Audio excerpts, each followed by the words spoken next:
दोस्तों, आपने बैद्यनाथ धाम के बारे में तो ज़रूर सुना होगा। एक ऐसा धाम जो सिर्फ एक मंदिर नहीं बल्कि रहस्यों से भरा हुआ है। यहाँ सालों से लोग महादेव की भक्ति करते आ रहे हैं, लेकिन हर कुछ समय बाद यहाँ कुछ ऐसा होता है जिसे सुनकर लोगों के रोंगटे खड़े हो जाते हैं। आज हम आपको बैद्यनाथ धाम से जुड़ी एक ऐसी कहानी सुनाने जा रहे हैं जहाँ एक बार फिर से कुछ ऐसा हुआ जिसे लोग चमत्कार मान रहे हैं। सबसे पहले बैद्यनाथ धाम के बारे में थोड़ी जानकारी दे देते हैं। ये मंदिर झारखंड के देवघर जिले में स्थित है और इसे भारत के 12 ज्योतिर्लिंगों में से एक माना जाता है। यहाँ महादेव की विशेष पूजा की जाती है और ये धाम अपनी चमत्कारिक कहानियों के लिए भी जाना जाता है। कहते हैं कि यहाँ शिवजी स्वयं विराजमान है और उनकी कृपा से भक्तों के सारे कष्ट दूर हो जाते हैं। पर हर रहस्यमयी जगह की तरह यहाँ भी कुछ ऐसे रहस्य छुपे हुए हैं जिन्हें समझ पाना हर किसी के बस की बात नहीं है। शिवरात्रि के मौके पर हर साल की तरह इस बार भी भक्तों की भीड़ उमड़ने वाली थी, लेकिन इस बार कुछ अलग था। एक अजीब सी बेचैनी गांव के हर कोने में महसूस हो रही थी, जैसे कुछ बड़ा होने वाला हो। गांव के लोग धीरे धीरे मंदिर की तरफ जाने की तैयारियां कर रहे थे, लेकिन उन्हें इस बात का बिल्कुल अंदाजा नहीं था कि इस बार उनकी यात्रा किस चमत्कार का हिस्सा बनने जा रही है। इस कहानी की शुरुआत होती है पास के एक छोटे से गाँव रतनपुर से। गाँव के लोग बहुत धार्मिक थे और हर साल शिवरात्रि के मौके पर बैद्यनाथ धाम जाकर पूजा अर्चना करते थे। इसी गांव में रहने वाला एक साधारण सा इंसान था जिसका नाम था रामकृष्ण। रामकृष्ण एक आम इंसान था, लेकिन उसकी महादेव के प्रति भक्ति अटूट थी। उसने अपनी पूरी जिंदगी महादेव की भक्ति में गुजार दी थी, पर उसके जीवन में एक बड़ा दुख था। उसकी पत्नी सरस्वती बहुत बीमार रहती थी। डॉक्टरों ने भी कह दिया था कि सरस्वती की बीमारी का कोई इलाज नहीं है। रामकृष्ण बहुत परेशान था क्योंकि उसकी सारी कोशिशें बेकार जा रही थी। एक दिन उसने ठान लिया कि अब वो महादेव के चरणों में जाकर ही कोई रास्ता निकालेगा। शिवरात्रि का दिन करीब आ रहा था। रामकृष्ण ने तय किया कि वो इस बार बैद्यनाथ धाम जाएगा और महादेव से अपनी पत्नी के जीवन के लिए प्रार्थना करेगा। जब वो धाम के रास्ते पर था तब एक अजीब बात घटी। उसे एक साधु मिले जिनकी आंखों में एक अलग सी चमक थी।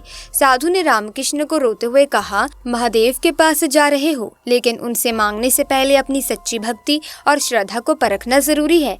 रामकृष्ण ने आश्चर्य से साधु की बात सुनी। साधु ने कहा, जब तुम धाम पहुंचोगे तो कुछ ऐसा होगा जो तुम्हें चौंका देगा। ध्यान रखना, महादेव भक्तों की सच्ची प्रार्थना सुनते हैं। इतना कहकर साधु आगे बढ़ गए और रामकृष्ण को सोच में डाल दिया। आखिरकार रामकृष्ण बैद्यनाथ धाम पहुंचा। मंदिर के द्वार पर पैर रखते ही एक अजीब सी ऊर्जा ने उसे घेर लिया। मंदिर के अंदर घुसते ही उसकी नज़र शिवलिंग पर पड़ी और उसका मन जैसे शांत हो गया। उसने पूरी श्रद्धा के साथ पूजा की और महादेव से अपनी पत्नी की सेहत के लिए प्रार्थना की। वो जैसे ही शिवलिंग के पास पहुंचा, उसे एक अजीब सा एहसास हुआ। मंदिर के भीतर का माहौल अचानक से बदल गया। शिवलिंग से एक तेज रोशनी निकली जिसे देखकर रामकृष्ण हैरान रह गया। आसपास के लोग भी उस रोशनी को देखकर आश्चर्यचकित हो गए। तभी वहां मौजूद एक पुजारी ने बताया कि ये कोई साधारण रोशनी नहीं है, बल्कि ये महादेव का आशीर्वाद है। रामकृष्ण ने महसूस किया कि महादेव ने उसकी प्रार्थना सुन ली है। उसने सिर झुकाकर महादेव का धन्यवाद किया और वापस गांव लौटने का निर्णय लिया। जब वो गांव पहुंचा तो सबसे पहले अपनी पत्नी के पास गया। जैसे ही उसने घर में कदम रखा, उसने देखा कि उसकी पत्नी, जो अब तक बिस्तर पर पड़ी थी, अब खुद उठकर चल रही थी। उसकी तबीयत में अचानक सुधार हो गया था। रामकृष्ण की आंखों में आंसू थे। ये किसी चमत्कार से कम नहीं था। गाँव वालों को जब इस बात का पता चला तो वो भी हैरान रह गए। ये खबर पूरे गांव में फैल गई और लोग इसे महादेव का चमत्कार मानने लगे। लेकिन इस चमत्कार के बाद भी बैद्यनाथ धाम के रहस्य वैसे ही बने रहते हैं। वहां जाने वाले भक्तों का मानना है कि महादेव हर किसी की प्रार्थना सुनते हैं, बस जरूरत है सच्ची श्रद्धा और भक्ति की। ये घटना सिर्फ रामकृष्ण की नहीं है, बल्कि हर साल वहां जाने वाले हजारों भक्तों की कहानियां भी कुछ ऐसी ही होती हैं। कुछ लोगों का कहना है कि मंदिर के भीतर जाते ही उनके दिल की मुरादें पूरी होने लगती हैं, तो कुछ लोग ये भी मानते हैं कि बैद्यनाथ धाम में महादेव की मौजूदगी को महसूस करना अपने आप में एक अलग अनुभव है। ऐसा कहा जाता है कि यहाँ एक अदृश्य शक्ति है जो भक्तों को अंदर तक छू जाती है। जो भी यहाँ सच्चे मन से आता है, उसकी हर परेशानी महादेव की कृपा से मिट जाती है।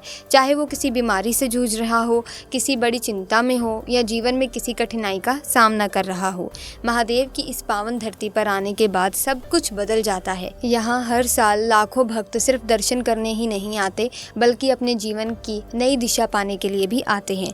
यहाँ की हवा, यहाँ की ध्वनियाँ और यहाँ का माहौल भक्तों को एक अद्भुत शांति प्रदान करता है। महादेव के रहस्यमयी धाम में छिपी इस शक्ति का एहसास आपको तभी होगा जब आप खुद वहाँ जाकर अपने दिल से जुड़ेंगे। बैद्यनाथ धाम के चमत्कार की कहानियाँ सदियों से सुनाई जा रही हैं और आज भी लोग मानते हैं कि यहाँ जाकर सच्ची प्रार्थना करने से हर मनोकामना पूरी होती है। रामकृष्ण की कहानी ने यह साबित कर दिया कि महादेव के आशीर्वाद से कुछ भी संभव है। ये धाम सिर्फ एक तीर्थ स्थल नहीं है, बल्कि ये एक ऐसा स्थान है जहाँ हर कोई अपने दिल की बात महादेव से कह सकता है और विश्वास रखता है कि उसकी प्रार्थना जरूर सुनी जाएगी। दोस्तों, ये कहानी हमें ये बताती है कि अगर हमारी श्रद्धा और भक्ति सच्ची हो तो महादेव कभी हमें निराश नहीं करते। चाहे हमारी ज़िंदगी में कितनी भी मुश्किलें क्यों ना आएँ, अगर हम पूरे विश्वास और सच्ची श्रद्धा से महादेव की आराधना करते हैं तो हर परेशानी का हल ज़रूर मिलता है। बस हमारी आस्था मजबूत होनी चाहिए और हमें अपने कर्म करते रहना चाहिए। महादेव अपने भक्तों की प्रार्थना कभी खाली नहीं जाने देते। इसी के साथ बैद्यनाथ धाम की ऊर्जा को अपने घर में लाने के लिए यहाँ कुछ और वास्तु टिप्स हैं जो आपके घर की सकारात्मकता और सुख शांति को बढ़ा सकते हैं। अगर आप अपने घर के मुख्य द्वार पर बैद्यनाथ धाम की तस्वीर लगाते हैं तो घर की नकारात्मक ऊर्जा को दूर किया जा सकता है।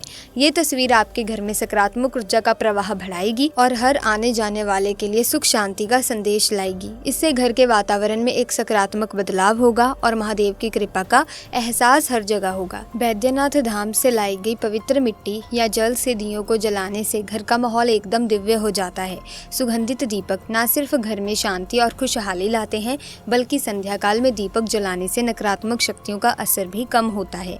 इससे घर में सुख समृद्धि बनी रहती है। घर के महत्वपूर्ण स्थानों जैसे पूजा कक्ष, बैठक या परिवार के बीच के स्थान पर महादेव की मूर्ति रखना काफ़ी फायदेमंद हो सकता है। इससे घर में पॉजिटिव एनर्जी का संचार होता है और हर सदस्य के जीवन में सुख और शांति आती है। इससे घर में सभी के बीच प्यार बढ़ता है और महादेव की कृपा से जीवन खुशहाल होता है। आप अपने घर के किसी शांत कोने में ध्यान और साधना के लिए एक जगह बना सकते हैं। बैद्यनाथ धाम की पूजा विधि का पालन करते हुए नियमित ध्यान और साधना से मानसिक शांति मिलती है। इससे न केवल आपको व्यक्तिगत लाभ होता है, बल्कि पूरे परिवार के वातावरण को भी शांति और सकारात्मकता मिलती है। मंदिर से लाई गई पवित्र वस्तुएं जैसे फूल और ताजे फल घर के पूजा स्थल पर रखने से घर में आभा मंडल बढ़ता है। ये वस्तुएं देवताओं की कृपा को आकर्षित करती हैं और घर के माहौल को आनंदमय और सकारात्मक बनाती हैं। बैद्यनाथ धाम की चमत्कारी कहानी और इससे जुड़े वास्तु टिप्स साबित करते हैं कि सच्ची श्रद्धा और भक्ति से कोई भी समस्या हल की जा सकती है, चाहे वो व्यक्तिगत समस्या हो या घर के वास्तु दोष। महादेव की कृपा से सब कुछ संभव है। इस वीडियो के माध्यम से हमने बैद्यनाथ धाम की रहस्यमयी शक्तियों और उनके प्रभावों को समझने की कोशिश की है, ताकि आप भी अपने जीवन को सुखमय और समृद्ध बना सकें। आशा है कि इस वीडियो में दी गई जानकारी, बताई गई कहानी आपको रोचक लगी होगी। अगर हाँ, तो आप इस वीडियो को लाइक ज़रूर कीजिएगा, ज़्यादा से ज़्यादा शेयर कीजिएगा और इसी तरह की चमत्कारी और रहस्यमयी घटनाओं की अपडेट पाने के लिए हमारे चैनल को अभी के अभी सब्सक्राइब करके बेल आइकन को प्रेस कर लीजिए, ताकि तमाम नए वीडियोस की अपडेट आपको मिलती रहे। हम मिलेंगे जल्द ही, तब तक के लिए धन्यवाद।